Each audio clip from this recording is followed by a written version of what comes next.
So ನೋಡಿ final ಆಗಿ. Hi friends, welcome back to my channel. ಎಲ್ಲರೂ ಹೇಗಿದ್ದೀರಾ? ಚೆನ್ನಾಗಿದ್ದೀರಾ ಅಂತ ಅಂದ್ಕೊಂಡಿದ್ದೀನಿ. ನಾನು ಕೂಡ ತುಂಬ ಚೆನ್ನಾಗಿದ್ದೀನಿ.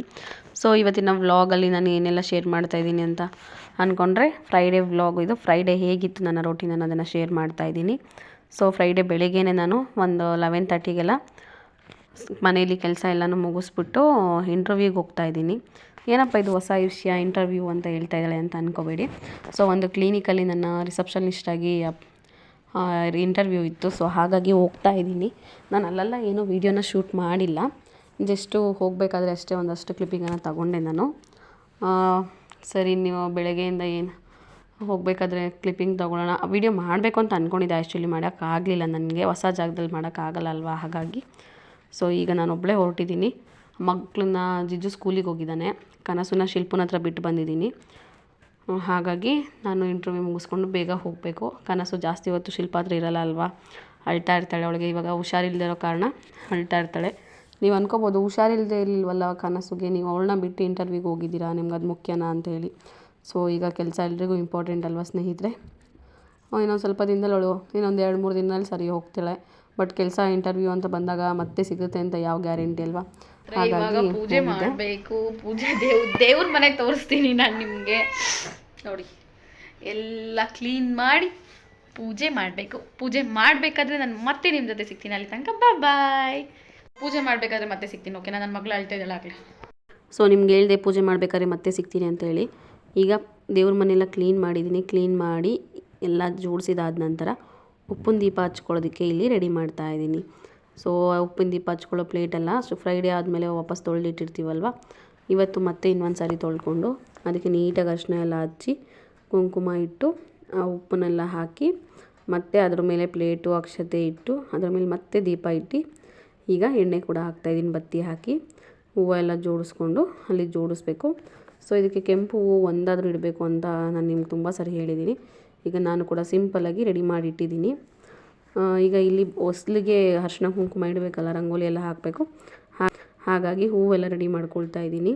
ಆ ಹೂವಿಗೂ ಅಷ್ಟೇ ಅರಿಶಿನ ಕುಂಕುಮನೆಲ್ಲ ಇಟ್ಟು ರೆಡಿ ಮಾಡಿದ್ದೀನಿ. ನೋಡಿ, ನಂಗೆ ಆ ಥರ ಇಟ್ಕೊಂಡು ಹೂವು ಇಟ್ಟರೆ ತುಂಬಾ ಇಷ್ಟ ಆಗುತ್ತೆ. ದೇವ್ರ ಫೋಟೋನಲ್ಲೂ ಅಷ್ಟೇ ನಾನು ಕೆಲವೊಂದು ಸಾರಿ ಆ ಥರ ಇಟ್ಟೇ ಇಡ್ತೀನಿ. ಟೈಮ್ ಇಲ್ಲ ಕನಸು ತುಂಬ ಹಠ ಮಾಡ್ತಾಯಿದ್ದಾಳೆ ಅನ್ನೋ ಟೈಮಲ್ಲಿ ಇಡೋದಿಲ್ಲ. ಸೊ ನೋಡಿ, ಇವಾಗ ಒಳಗಡೆ ಎಲ್ಲ ರೆಡಿ ಮಾಡಾಯಿತು. ದೇವ್ರ ಮನೆ ಎಲ್ಲನೂ ರೆಡಿ ಮಾಡಾದಮೇಲೆ ಈಗ ಆಚೆಗಡೆ ಬಂದಿದ್ದೀನಿ. ಆಚೆ ಇಲ್ಲಿ ಹೊಸ್ಲನ್ನೆಲ್ಲ ಆಲ್ರೆಡಿ ಬಾಲ್ಕನಿ ಎಲ್ಲ ಏನಿದೆ ಅದನ್ನು ಒರೆಸಿದ್ದೆ, ಮಾಪ್ ಮಾಡಿದ್ದೆ. ಈಗ ಹೊಸ್ಲನ್ನು ಮಾತ್ರ ನೀಟಾಗಿ ಇನ್ನೊಂದು ಸಾರಿ ಮಾಪ್ ಮಾಡ್ಕೊತಾ ಇದ್ದೀನಿ. ಅಂದರೆ ನೀಟಾಗಿ ಬಟ್ಟೆ ತೊಗೊಂಡು ಒರೆಸ್ಕೊತಾ ಇದ್ದೀನಿ. ಒದ್ದೆ ಬಟ್ಟೆ ತೊಗೊಂಡು ಒರೆಸ್ಕೊಂಡು ಅರಿಶಿನ ಎಲ್ಲ ನೀಟಾಗಿ ಹಚ್ಕೋತಾ ಇದ್ದೀನಿ.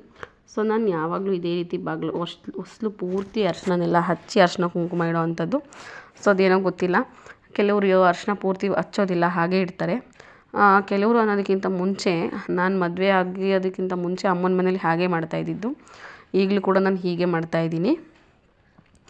ಆವಾಗ ಮದುವೆಗೆ ಮುಂಚೆ ನಾನು ಕೆಲವೊಂದು ಅಮ್ಮನ ಮನೆ ಹತ್ರ ಇದ್ದಾಗ, ಅಮ್ಮನ ಮನೇಲಿದ್ದಾಗ ತುಂಬ ಜನ ನೋಡಿದ್ದೆ. ಅವ್ರು ಈ ರೀತಿ ಪೂರ್ತಿ ಅರಿಶಿನ ಎಲ್ಲ ಇಡ್ತಾ ಇರಲಿಲ್ಲ, ಬೇರೆ ಎಲ್ಲೆಲ್ಲಿ ಬೇಕೋ ಅಲ್ಲೆಲ್ಲಿ ಮಾತ್ರ ಇಟ್ಕೊಳ್ತಾಯಿದ್ರು. ನಾನು ಈ ರೀತಿ ಮಾಡ್ತಾಯಿದ್ದೆ. ಅವ್ರು ನನ್ನನ್ನು ಕೇಳ್ತಾಯಿದ್ರು, ನೀನು ಯಾಕೆ ಹೀಗೆ ಮಾಡ್ತೀಯಾ ಅಂತ. ಈ ಥರ ಎಲ್ಲ ತಮಿಳಿಯನ್ಸು ಆವಾಗ ಮಾಡೋದು ಅಂತ. ಅಲ್ಲಿ ನಮ್ಮ ಮನೆ ಹತ್ರ ಎಲ್ಲ ತಮಿಳಿಯನ್ಸ್ ಮಾತ್ರನೇ ಮಾಡ್ತಾಯಿದ್ರು ಅವಾಗ, ನಮ್ಮ ಕಡೆಯವ್ರು ಮಾಡ್ತಾ ಇರಲಿಲ್ಲ. ನಾನು ಅವ್ರನ್ನ ನೋಡಿ ನನಗೂ ಇಷ್ಟ ಆಯಿತು ಅಂಥೇಳಿ ನಾನು ಈ ಥರ ಮಾಡ್ತಿದ್ದೆ. ಅವಾಗ ಎಲ್ಲರೂ ನನ್ನ ಕೇಳೋರು, ಇಲ್ಲ ನನಗಿಷ್ಟ, ನನಗೆ ಖುಷಿ ಅಂತ ಹೇಳ್ತಾಯಿದ್ದೆ ನಾನು. ಸೊ ಇವಾಗ ನೋಡಿ ನೆಲದ ಮೇಲೆ ಅರಿಶಿನ ಎಲ್ಲ ಹಚ್ತಾಯಿದ್ದೀನಿ. ಯಾಕೆ ಹಚ್ತಾ ಇದ್ದೀರಾ ಅಂತ ಕೇಳ್ಬೋದು. ಸೊ ಸ್ನೇಹಿತರೆ, ರಂಗೋಲಿ ಹಾಕಿದಾಗ ಒದ್ದೆ ಇರುತ್ತೆ ಅಲ್ವಾ, ಅದು ಹೀರ್ಕೊಳ್ಳುತ್ತೆ, ಅರಿಶಿನ ಅಲ್ಲ. ಸೊ ಡ್ರೈ ಆಗಿದ್ದಾಗ ರಂಗೋಲಿ ಹಾಕಿದ್ರೆ ಅದು ಏನು ಇರಲ್ಲ, ಗಾಳಿ ಬಂದ ತಕ್ಷಣ ತೂರ್ಕೊಂಡು ಹೋಗ್ಬಿಡುತ್ತೆ. ಹಾಗಾಗಿ ಅರಿಶಿನ ಹಚ್ತಿರೋ ನೀರಿನಲ್ಲಿ ಒರೆಸ್ಬಿಟ್ಟು ಕೂಡ ಹಾಕ್ಬೋದು, ಆದರೆ ಅದು ಬರೀ ನೆಲದ ಮೇಲೆ ಥರನೇ ಕಾಣಿಸುತ್ತೆ. ಅರಿಶಿನದ ಮೇಲೆ ರಂಗೋಲಿ ಹಾಕಿದಾಗ ತುಂಬ ಚೆನ್ನಾಗಿ ಕಾಣಿಸುತ್ತೆ. ಅದು ಒಣಗಿದ ಮೇಲೆ ನೀವು ಈ ಮನೇಲಿ ಹಾಕಿ ಟ್ರೈ ಮಾಡಿ ನೋಡಿ. ಅರಿಶಿನ ಹಚ್ಚಿ ಒದ್ದೆ ಮಾಡಿದ ಮೇಲೆ, ಆಗಿನ ಕಾಲದಲ್ಲಿ ಹೇಳ್ತಾಯಿದ್ರು, ನಿಮ್ಗೆ ಗೊತ್ತಿಲ್ಲ, ಸಗಣಿ ಸಾರಿಸ್ಬಿಟ್ಟು ರಂಗೋಲಿ ಹಾಕ್ತಾಯಿದ್ರು ಅಂತ. ಅದೇ ಕಾರಣಕ್ಕೆ ಸಗಣಿ ಸಾರಿಸೋದು ನೋಡೋಕ್ಕೆ ಚೆನ್ನಾಗಿರುತ್ತೆ ಅಂತಲ್ಲ, ಒಂದು ಅದರಲ್ಲಿ ಪಾಸಿಟಿವ್ ಎನರ್ಜಿ ಇರುತ್ತೆ. ಮತ್ತು ಸೊಳ್ಳೆಗಳು, ನೊಣಗಳೆಲ್ಲ ಮನೆ ಒಳಗಡೆ ಬರಲ್ಲ ಅನ್ನೋ ಕಾರಣಕ್ಕೆ ಹಾಗೆ ಮಾಡ್ತಾಯಿದ್ರು. ಇದೂ ಅಷ್ಟೇ, ಅರಿಶಿನದಿಂದನೂ ಅಷ್ಟೇ ಯಾವುದೇ ಒಂದು ಸೊಳ್ಳೆಗಳು, ಕ್ರಿಮಿಕೀಟಗಳು ಮನೆ ಒಳಗಡೆ ಬರೋದಿಲ್ಲ. ಇಲ್ಲಿ ನಮಗೆ ಸಗಣಿಗಳೆಲ್ಲ ಸಿಗೋದ್ರೆ ಇರು ಹಸುಗಳು ಇದ್ದಾವೆ. ಸೊ ನಾವು ಹೋದರೆ ಸಿಗುತ್ತೆ, ನಾವು ಅದಕ್ಕೆ ಅಂತಲೇ ಹೋಗಲ್ಲ ಅಲ್ವಾ. ಈ ರೀತಿಯಾಗಿ ಅರಿಶಿನ ಹಚ್ಬಿಟ್ಟು ಮಾಡಿದಾಗ ಆವಾಗೂ ಅಷ್ಟೇ ಯಾವುದೇ ಕ್ರಿಮಿಕೀಟಗಳೆಲ್ಲ ಒಳಗಡೆ ಬರಲ್ಲ.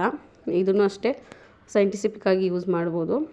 ಸೊ ಈಗ ನಾನು ರಂಗೋಲಿನ ಕೂಡ ಇಲ್ಲಿ ಹಾಕ್ಕೊಳ್ತಾ ಇದ್ದೀನಿ, ನೋಡ್ಬೋದು ಸಿಂಪಲ್ಲಾಗಿ ಹಾಕ್ಕೊಳ್ತಾ ಇದ್ದೀನಿ ಸ್ನೇಹಿತರೆ. ನಿಮ್ಗೆ ಗೊತ್ತು ನಮ್ಮ ಮನೆ ಮುಂದೆ ಎಷ್ಟು ಜಾಗ ಇದೆ ಅಂತ ಹೇಳಿ, ಅಷ್ಟು ಜಾಗದಲ್ಲಿ ಎಷ್ಟಾಗುತ್ತೋ ಅಷ್ಟು ಹಾಕ್ಕೊಳ್ತಾ ಇದ್ದೀನಿ.